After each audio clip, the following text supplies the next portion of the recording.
हरि ओम। आज आम सुंदर गपटे पढ़ा। गपटीर ना शोषिला काऊ। खरा दिन समय होता है।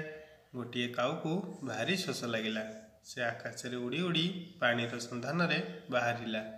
उड़ुथिबा समय रे गोटे कूओ पाखरे एक माठिया रे पानी थिबार देखिला।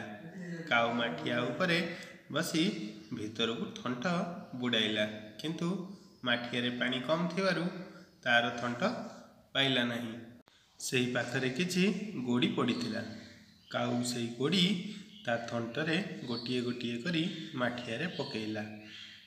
आस्ते आस्ते पानीर स्तर ऊपर को आसिला ओ काऊ सेही पानी पी निजर शोष मेंटाइला।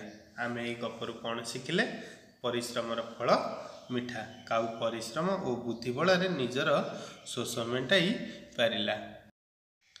शिशु भाई भौणी मानक पई छोटिया प्रयास। मोर ये वीडियो भल लगिले लाइक शेयर सब्सक्राइब करिवे। आहुरी किपरि भल हेबो कमेंट बॉक्स रे जणाइबे। धन्यवाद।